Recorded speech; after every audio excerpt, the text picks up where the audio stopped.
कापूस फुटता उधळलाली भूपाळी रामपारी दिशादाही उजळल्या आल गोकुळ आपुल्या दारी निर्भेळ आणि सकस चवीच गोकुळ लई भारी चव आहे कोल्हापुरी गोकुळ लई भारी। गेले 10 वर्ष देशाच्या लोकसभेमध्ये आम्ही राजू शेट्टीला बघतोय। एकच चिंता की माझ्या भावा बहिणींचे दिवस चांगले कसे येतील।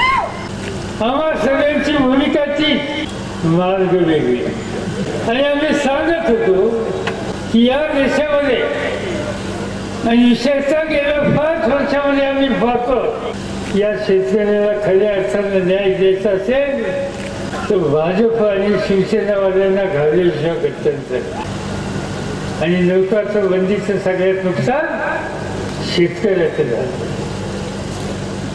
त्यामुळे काळा पैसा घालवायचा काळा पैसा कोणाकडे असतो? मोठ्या धनपतींच्याकडे काळा पैसा असतो, शेतकऱ्याच्याकडे काळा पैसा असतो।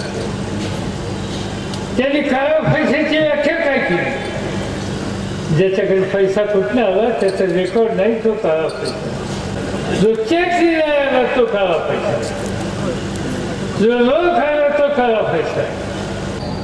राजू शेट्टी होता या सगळ्यांनी लोकसभेमध्ये मागणी केली की या विमानाची खरेदी करण्याच्या संबंधीचे कागद हे देशाच्या संवर्धना पार्लमेंटच्या पुढे द्या। उत्तर दिलं मंत्र्यांनी ही गुप्त माहिती, ही गुप्त माहिती देता येणार नाही। ही माहिती देशाच्या शत्रूला कळली तर आपली फजिती झाल्याशिवाय राजू शेट्टीला वाटलं म्हणतात ते खरं, देशासाठी ही गुप्त माहिती गुप्त ठेवणं गरजेचं आहे। बाकीच्या खासदारांना आम्हा सगळ्यांना तेच वाटलं।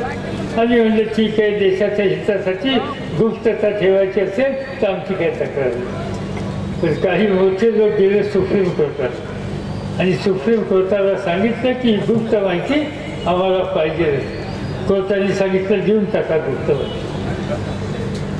सरकारच्या वतीने उत्तर दिलं की माहिती दिली असते पण संरक्षण खात्याच्या कपाटातून ती माहिती गुंतत चोरी झाली। पार्लमेंटला माहिती नाही आणि त्यांच्या कपाटातून चोरी झाली। माझी आई कोल्हापूरची बाई अशी काही वक्तव्य नसते, ती वक्तव्यच असते। कोल्हापुरात तिचा जन्म झाला आणि कोल्हापुरात जन्म झालेल्या मातेच्या पोटी आम्ही 5 भाऊ जन्माला आलो। हे एकमेकाच्या हिताची जपणूक करण्याच्यासाठी वाद घालण्याच्यासाठी नाही। आणि आम्ही सगळेजण काहीतरी आता घरामध्ये वाद करतो त्याची काळजी मुलीला पडली, आमच्या कुटुंबाची काळजी पडली। आता मला उंची गंमत वाटते, ह्या बाबाचं कुटुंब कधी आम्ही पाहिलंच नाही। स्वतः राजू शेट्टीने शेतकऱ्यांच्या फसण्यासाठी त्यांना भेटायला त्यांच्या घरी गेलो। आम्हाला काही कुटुंब दिसतं तिकडं आम्ही नजर टाकली पण काही घावला आणि म्हणून बाबा तुझ्या घरात काय नाही दुसऱ्याच्या घरात कशाला जातो।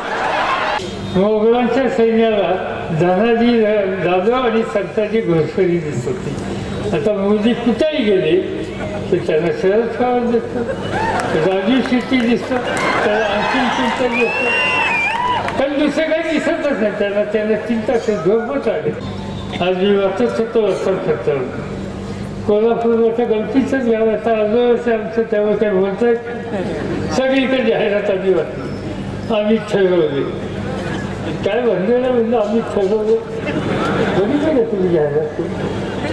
नंतर मला कोणते सांगितलं कोणत्या आमच्याच एका भावंडाने ठरवलं म्हणून सांगितलं। ठीक आहे तू ठरवलं मी बी जाहिरात ठेवले, लक्षात ठेवा मी बी ध्यानात ठेवलेले, तुम्ही ठरवा मी ध्यानात ठेवतो। आणि माझं चांगलं एक आहे की तुमच्या लहान छोट्या मोठ्या गोष्टीच्यासाठी देशाच्या हिताची जपणूक करण्याचा प्रश्न येतो, देशावरचं संकट घालण्याचा प्रश्न येतो, शेतकऱ्याचं जीवन उद्ध्वस्त करणाऱ्यांना सत्तेपासून बाजूला करण्याचा प्रश्न द्यावा येतो। तेव्हा तुम्ही असल्या भानगडी का छोट्या मोठ्या गोष्टी करता। हे कैलीचं आणि पंचगंगेचं पाणी प्यायलेलं जो असेल आणि या जिल्ह्यातल्या मातीतलं अन्न ज्यांनी खाल्लेलं असेल तो अशा प्रकारच्या संकुचित गोष्टीला कधी जाणार नाही। काल सगळं आमच्यामध्ये होतं, चौकशी केली, कोण उभं ज्यांचं नाव सांगितलं. मी म्हणलं तर हे तर आपल्याकडे दिसतं, फक्त इकडे कुठं गेलं नाही म्हणलं तर गेलं म्हणजे तिथं तुमचा जिल्हा परिषदेचा उपाध्यक्षपर्यंत तुमच्याकडे होतं, आता म्हणजे तिकडे गेलं. मी सुद्धा त्यावेळेला महाराष्ट्राच्या विधानसभेमध्ये महत्त्वाची कामगिरी करत होतो आणि त्यावेळेला कोल्हापूर जिल्ह्याचा आवाज देशाच्या पार्लमेंट वाचवण्याच्यासाठी बाबासाहेब मानेंच्या वतीनं युफानं एक ताट करण्याचा माणूस हा या जिल्ह्यात उभा राहत होता. कधी कोणाला वही करत होता, कोणी कोणाच्या सोबत लाचार होत. तीच परंपरा चालवण्याच्यासाठी तुमच्या मदतीने 10 वर्ष आहेत ताईंना त्या ठिकाणी संसदेमध्ये पाठवलं. आनंद, माझी काही तक्रार नाही. तर त्या चिरंजीवांना संधी दिली जिल्हा परिषदेवर. कशासाठी तुम्ही हे करता? कोणाच्या उष्ट्या तुकड्याच्यासाठी लक्ष कधी ठेवू नये. जो लक्ष ठेवतो त्याच्याबद्दल कधी त्या संबंधीचा विचार करत असतो. आजच आमचे लाईव्ह मराठीचे यूट्यूब चॅनेल सबस्क्राईब करा आणि नोटिफिकेशनसाठी बेल आयकॉनवर क्लिक करा.